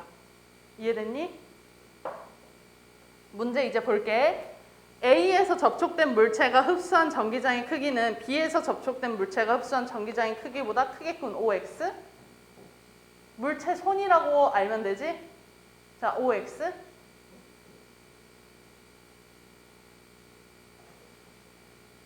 자, 이건 O야. 왜냐면 자, A가 어떻다 그랬어? 정교한 터치가 이루어졌다 그랬지. 전기장이 가장 크게 감소했고 상호정전 용량도 가장 크게 감소했어. 보면은 A에서 그럼 여기서 접촉된 우리 손이 흡수한다 그랬지. 뭐를? 전기장을 흡수한다 그랬잖아. 그치? 그러면은 얘보다 흡수한 전기장의 크기가 크니까 당연히 감소가 더 많이 일어났겠지. 그래서 1번은 맞는 거야. 전기장의 크기로 보아 B보다 A에서 더 정확한 접촉이 이루어진 것으로 볼 수 있겠군. OX. 방금 말한 거지. O. 3번 C에서는 구동 라인에서 발생한 전기장의 크기와 감지 라인으로 들어가는 전기장의 크기가 일치하겠군. OX. O. 이게 뭔 소리야? 이거. 왔다 갔다 하는 거. 상호정전 용량. 이 크기가 일치하구나. C와 달리 B에서는 감지 라인으로 들어가야 할 전기장의 일부가 접촉된 물체로 흘러들어가겠군. 맞아 아니야? 맞아요. 자, 5번 볼게. A와 C에서는 구동 라인과 감지 라인 사이에서 형성된 상호정전 용량이 감소했겠군. OX? X야. 어떻게 바꿔야 돼? C를 빼야죠. 그쵸. 자, 4번은 4번 정답입니다. 너무 잘했네. 자, 그러면 531 프로젝트는 여기까지 할게요. 우리 10분만 쉽시다. 자, 우리 한 편의 글은 일정한 내용상의 흐름이 있는 거야. 흐름이 없는 글은 없지, 이 세상에. 그래서 설명하는 글에서는 대상을 제시한 뒤 그 특징을 나열하거나 시간에 따른 변화 과정을 제시하고 오늘 한 것 중에 뭐 있었지? 대상을 제시한 뒤 그 특징 나열하는 거. 우리 지문에서도 많이 보는 거지. 그러거나 혹은 시간에 따른 변화. 오늘 필론주의자들도 시간에 따른 변화가 있었죠. 그런 식으로. 그리고 의견을 주장하는 글에서는 문제 제기를 한 다음에 해결 방안을 제시하곤 하는데 이게 화제와 논제의 성격에 따라 달라지기도 한다는 거야. 어떻게 달라지는지 밑에서 한번 봅시다. 개념이나 현상에 대해 설명하는 글이 우리가 보는 글에서 굉장히 많아. 설명하는 글에서는 화제로 제시되는 대상은 크게 추상적 개념, 특정 이론, 사회과학적 현상인 경우가 많다. 그래서 보통 우리 철학 지문이 이런 거 많죠.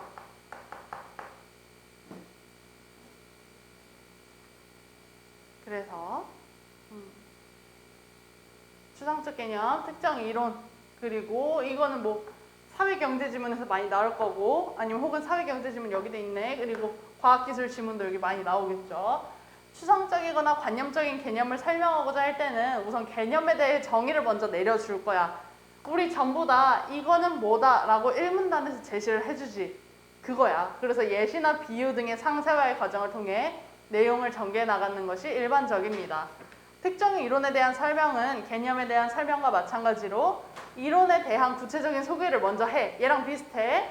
그래서 구체적인 소개를 먼저 한 다음에 관련된 내용을 전개를 하는데, 이제 이론에 대해 소개한 뒤에는 다른 이론과 비교해서 글쓴이가 원하는 점을 명확히 하거나 이론과 관련된 여러 요소들을 나열해서 특징을 제시하기도 합니다. 자, 그리고 사회과학적 현상은 첫머리에서 현상에 대해 제시를 하는 게 먼저겠지.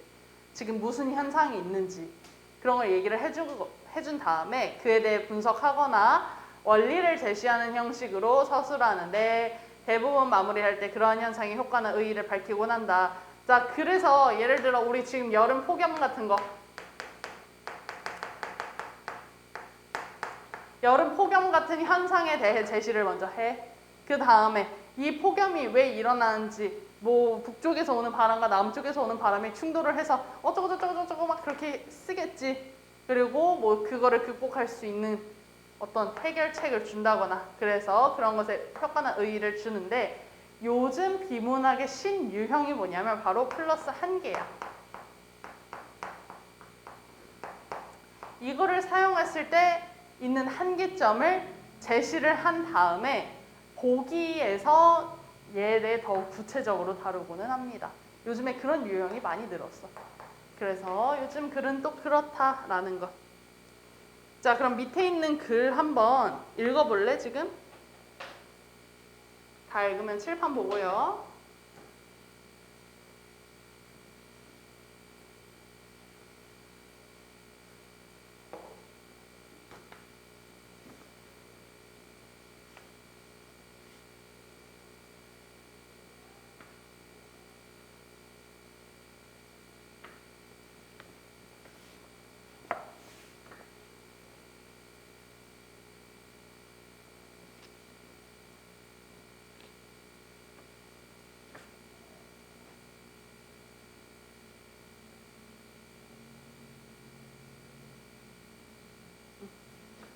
인도인들은 엄청 굶어도 암소를 잡아먹는다, 안 먹는다? 안 먹는다. 왜냐면 이 사람들의 정신세계를 지배하고 있는 힌두교에서 암소를 생명의 상징으로 여기니까 안 먹는데. 그리고 이슬람은, 이거 유명하지? 이슬람은 뭘 안 먹어? 돼지고기를 안 먹어. 역시나 이를 금지하는 종교적 규율에 따른 것이기 때문이다. 자, 그래서 이는 정신세계가 그 사회의 문화를 형성하는 데 적지 않은 영향을 미친다는 점을 보여준다. 그래서 이 문장에 대한 사례들을 제시를 해줬어. 그래서 여기 밑에서 뭐라 그랬냐면, 이러한 인간의 정신세계에 주목하여 문화현상을 바라보는 관점을 뭐라 그런다? 결국 이 글은 뭐에 대해 뭐를 말하고 싶은 글인 거야? 관념론적 관점을 얘기를 하고 싶은 거야. 그러니까 위에서 일어난 원인과 결과의 사례를 제시를 해서 더욱 얘한테 뒷받침을 해주고 있는 거지. 그럼 얘가 주요 문단이겠어? 얘가 주요 문단이겠어? 나가 주요 문단이 되는 겁니다. 그래서 뒤에 보면은 인류학자 제임스 프레이저는 특정 동물에 대한 금기가 그 동물을 숭배하던 전통 때문에 생긴 것이라고 설명한다. 이거는 무슨 문장이야? 우리 전 시간에 배웠어. 이건 뭐야?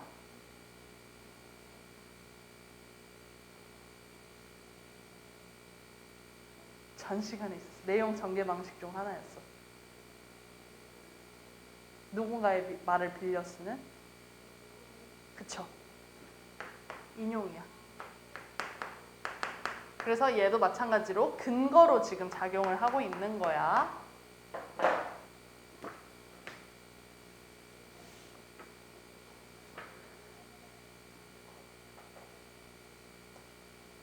자, 밑으로 내려가 보면 문제점을 제시한 뒤 해결 방안을 제시하는 글이 많습니다. 어떻게 있냐면 설득하는 글은 글쓴이가 자신의 의견이나 주장을 독자에게 관철시켜 독자의 태도 변화를 유도하고자 하는 목적이 있으므로 주장과 그에 대한 근거가 제시됩니다. 자, 근데 얘들아 이거 하나만 말하고 갈게. 설명과 설득은 조금 달라. 설명은 말 그대로 내가 아는 것을 누군가에게 알려주는 방식이라면 설득 같은 경우에는 상대방을 내 편으로 끌어들여야 되는 거지. 나와 같은 의견을 가지게끔 하는 게 설득이잖아. 그래서 얘는 완전히 이성적인 글이 잘 먹힌다면 얘는 약간의 감정에 호소하는 포인트가 조금은 있어야 돼. 이게 있어야 설득이 되는데 문제는 너무 과하면 안 돼. 예를 들어 그거야. 그 환경 보호를 같이 합시다라고 설득하는 글을 쓸 때에는 범고래 얘기를 하든가 펭귄 얘기를 하든가 약간 이렇게 사람들의 동정심을 유발할 수 있는 포인트들을 적어주는 거지. 북극곰이라든가 그래서 하루에도 몇 마리씩 죽어가고 있다 뭐 이런 식으로 얘기를 하는 거야. 근데 거기서 북극곰이 너무 불쌍해서 밥도 못 먹겠습니다 이렇게 하면 돼 안 돼? 그건 설득하는 글이 아니라 그건 쓰레기 같은 글일 거야. 알았지? 그래서 너네가 나중에 이거 교과 과정에 나온단 말이야. 설득하는 글쓰기. 너네 지금 서울여중이나 동도중에서 한 것도 있을 거고. 그래서 이때는 이 포인트를 한번 짚고 넘어가는 것도 좋아. 나중에 언젠가 글을 봤을 때. 그래서 이러한 글은 통념에 대해 반박하거나 1번 통념에 대해 반박하기. 일반적으로 널리 통하는 개념. 아까도 뭐였어? 그 필연주의자들은 신중심 사회에서 반대했지. 그게 통념이었는데 신중심 사회가 통념이었는데 그거에 대해 반대. 그리고 현상에 대한 문제점을 분석한 뒤 대안을 제시하는 것. 이것도 1번이야.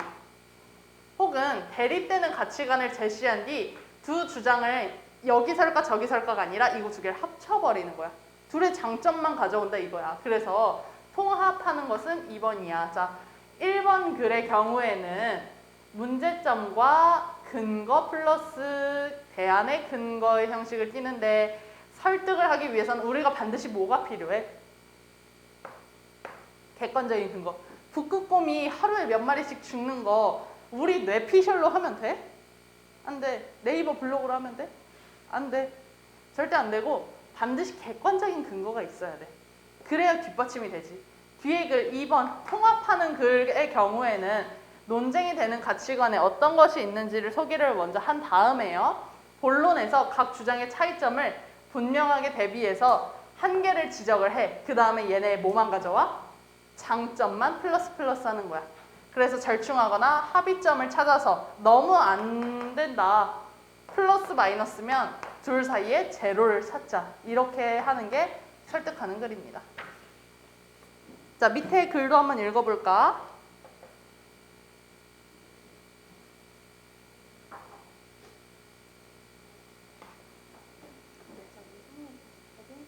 네네네.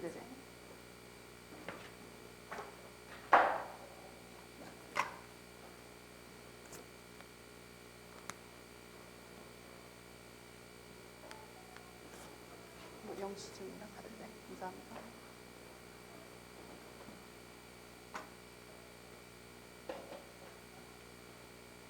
읽었어? 볼게.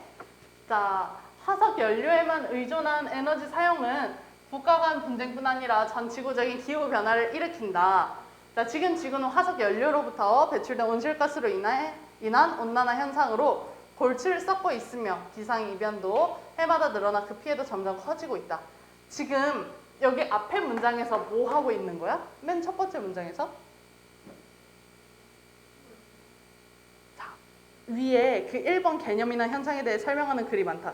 거기 문단에 밑에서 세 번째 줄, 사회과학적 현상은 첫 머리에서 현상에 대해 제시한 뒤에 그에 대해 분석하거나 원리를 제시한다 그랬지. 자, 다시 볼까? 화석 연료에만 의존한 에너지 사용은 국가 내 분쟁뿐 아니라 전 지구적인 기후변화를 일으킨다. 라고 하면서 이 뒤에 보면은 봐봐. 온난화 현상 겪고 있지. 기상 이변도 늘어나. 자, 이게 뭐야? 현재 상황인 거야. 현 상황을 제시해 주는 거야. 현 상황의 문제 제시.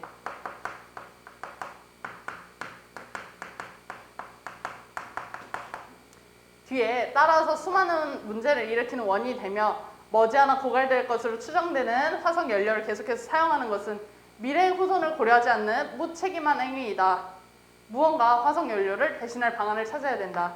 자, 이거 설득하는 글이야. 그래서 여기 보면 무책임한 행위라는 말에 조금 주의할 필요가 있어. 왜냐하면 저거는 우리로 하여금 책임감이라는 감정을 가지게 할 장치인 거야. 아까 내가 말한 감정적인 부분에 해당을 하는 거거든요.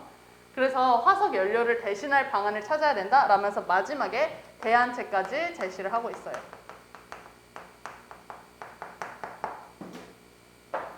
이번에 달 탐사선 다누리 뜬 거 알아? 봤지?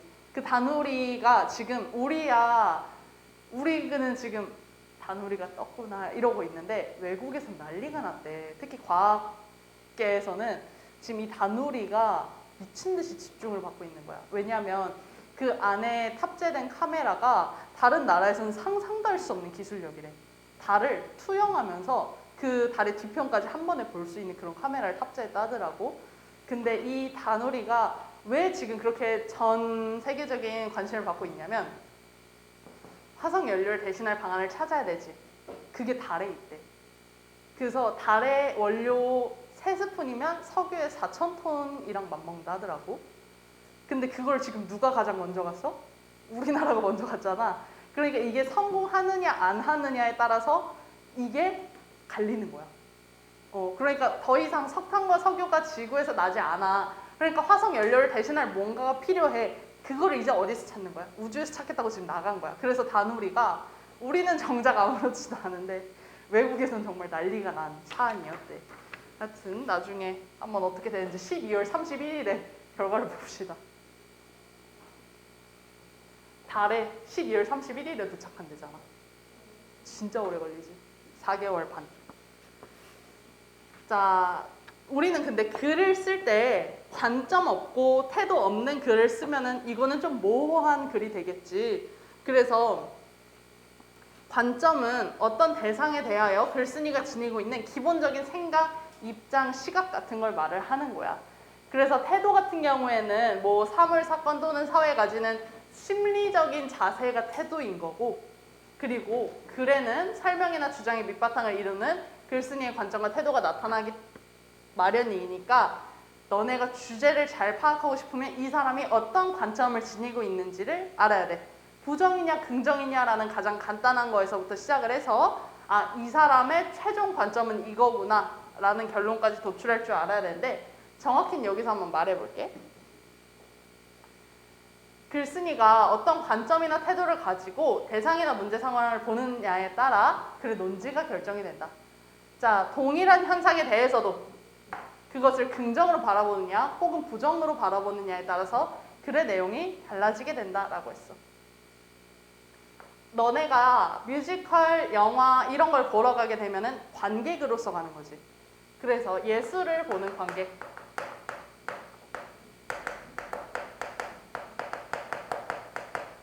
그래서 막 1문단에서 그렇게 써. 우리는 예술을 즐긴다. 그래서 가면은 우리의 역할은 관객이 된다. 그래서 무대에 있는 사람들이 하는 걸 보고 우리는 즐기게 된다. 그리고 이 글을 만약 1번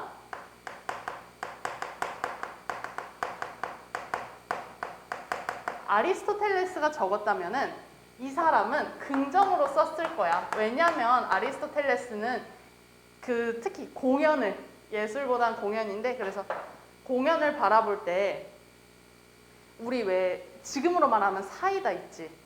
답답한 상황에서 예를 들어 뺨을 쳐. 그럼 어때? 아, 사이다야. 바람핀 남자친구 뺨 때렸어. 아, 사이다야. 막 이러잖아.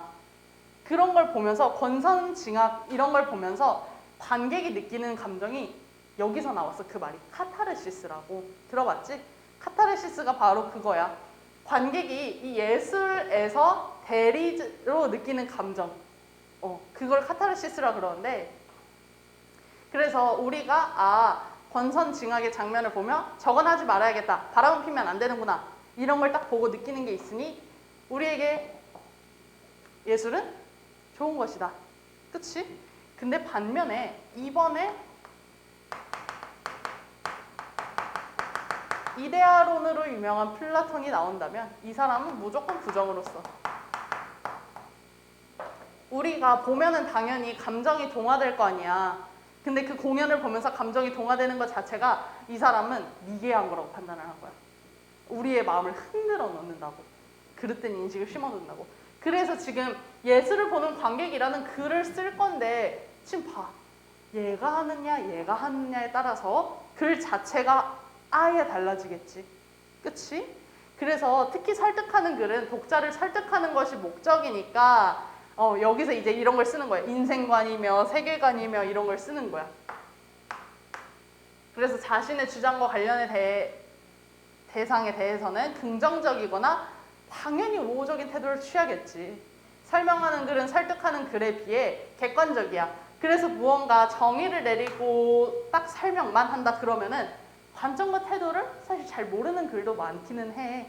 근데 이 역시 어떠한 대상을 설명하겠다는 글쓴이의 의도가 있기 때문에 의도가 있다는 것만으로도 관점이 반영되었다는 것입니다. 어떤 식으로든. 또한 대부분의 글이 설명과 설득으로 명확히 구분되는 것이 아니라 설명하는 내용에 글쓴이의 의견이 덧붙여지기 때문에 글쓴이의 관점과 태도를 파악하려는 노력이 필요하다라고 하면서 우리에게 마지막에 이렇게 얘기를 해주고 있네요.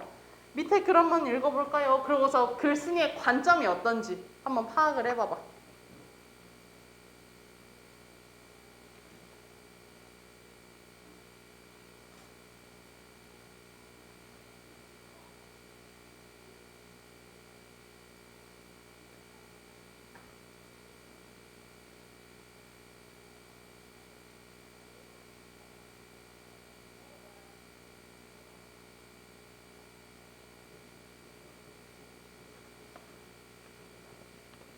자, 글쓴이의 관점은 어때?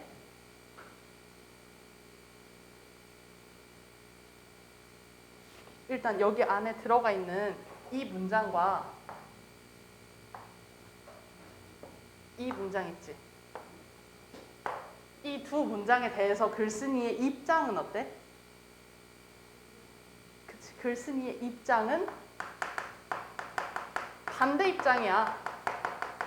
이거에 반대를 한다는 거야. 그래서 글쓴이의 관점은 뭐냐면 목표와 일을 할 때 목표와 즐거움이 있어야 된다가 이 사람의 관점이 되는 거야. 관점 찾는 거 어렵지 않아. 그냥 여기 안에서 핵심어만 뽑으면 되는 거지. 그래서 관점은 일을 할 때 목표와 즐거움이 있어야 한다가 됩니다. 자, 밑으로 내려가서 마지막이야. 이거 너네 있는 책에 있는 거랑 좀 다를 거야. 책에 한번 봐봐. 소제목 다르지? 이걸로 고쳐줘.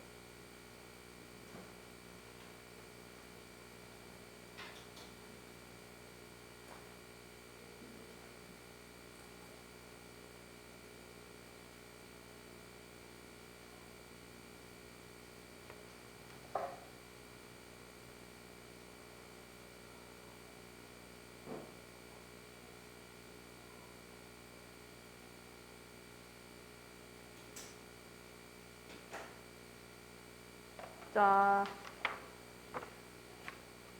글쓴이의 관점이나 태도는 사실적 정보처럼 아까도 위에서도 관점을 우리가 따로 끄집어냈지. 핵심을 이용해서.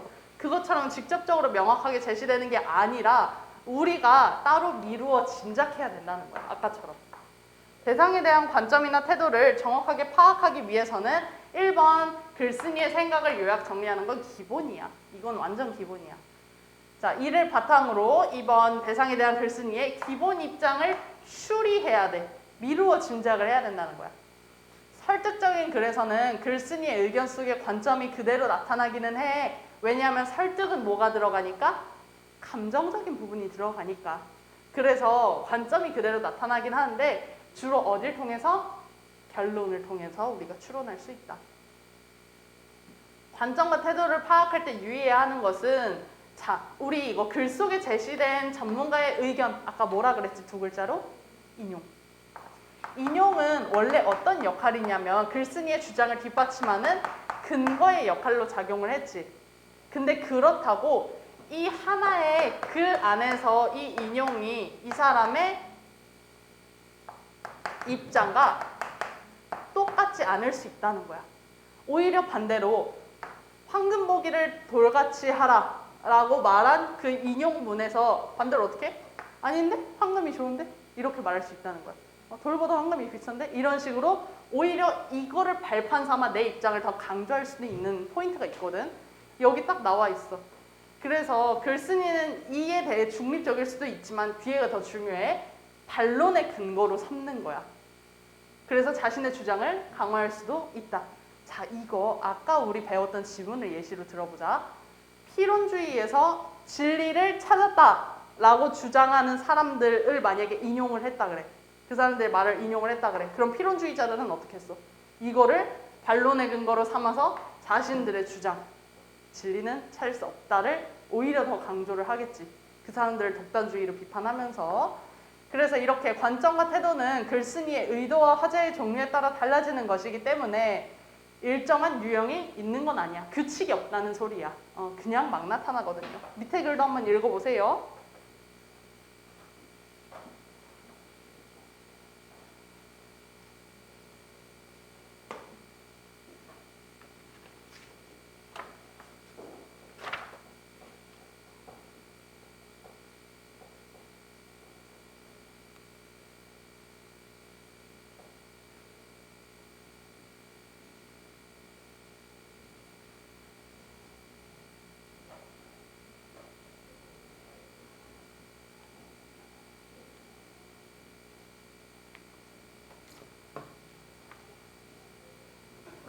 자, 읽었죠?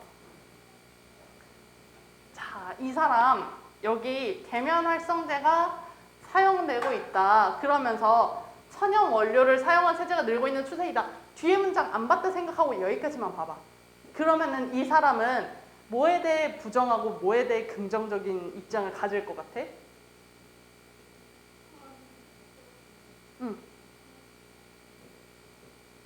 자, 계면활성제에 대해서는 부정이겠지.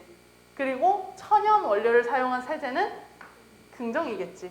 여기까지만 읽으면 그래. 그 사람의 입장을 이렇게 추론할 수 있지만 우리가 아까 앞쪽에서 나왔지. 결론 쪽에 관점이 결론에서 나온다고 여기 있네요. 글쓴이의 관점을 결론을 통해 추리할 수 있다고 그랬잖아. 그러니까 글을 끝까지 읽어야 된다는 이유가 이거야. 그래서 보면은 뒤에 바로 무슨 접속사 나와? 그러면 어떻게 된다고? 반대가 된다고. 세정력이 떨어지고 보존기간이 짧아서 무슨 첨가물들을 넣고 있대. 그래서 얘네가 뭐가 된다? 환경 오염을 유발한다. 그러면 천연 원료를 사용한 세제도 결국 뭐야? 알고 보니 부정. 따라서 세정력이 강하면서도 환경 오염을 유발하지 않는 무공해 세제의 개발이 절실히 요구된다. 라면서 이 사람의 관점은 뭐냐면 이 사람이 가지고 있는 생각은 뭐냐면 환경을 지켜야 한다가 이 사람이 가지고 있는 관점인 거야. 자, 그러면은 여기까지 개념서 진도를 나갔고요. 우리 이번 531 프로젝트 숙제는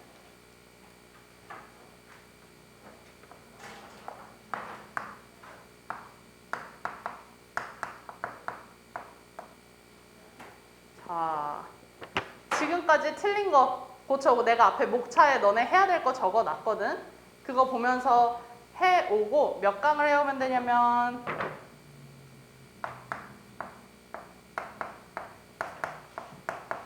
이걸 풀어오면 됩니다. 이번엔 4개야. 자, 근데 은호는 저번에 12강 대신 11강 풀어왔었거든. 그러니까 너는 다른 거 하면 되겠지? 어쨌든 여기까지 해서 531 프로젝트는 끝나. 개념서도 끝났어. 다음 주에 531 프로젝트 설명하고 개인적인 질문 받을 거야. 혹시 풀다가 모르는 문제 있었으면은 그건 비워두고 와도 돼. 내가 따로따로 알려줄 테니까. 그리고 빠작은 자, 얘는 19에서 24회 해오면 됩니다. 알았죠?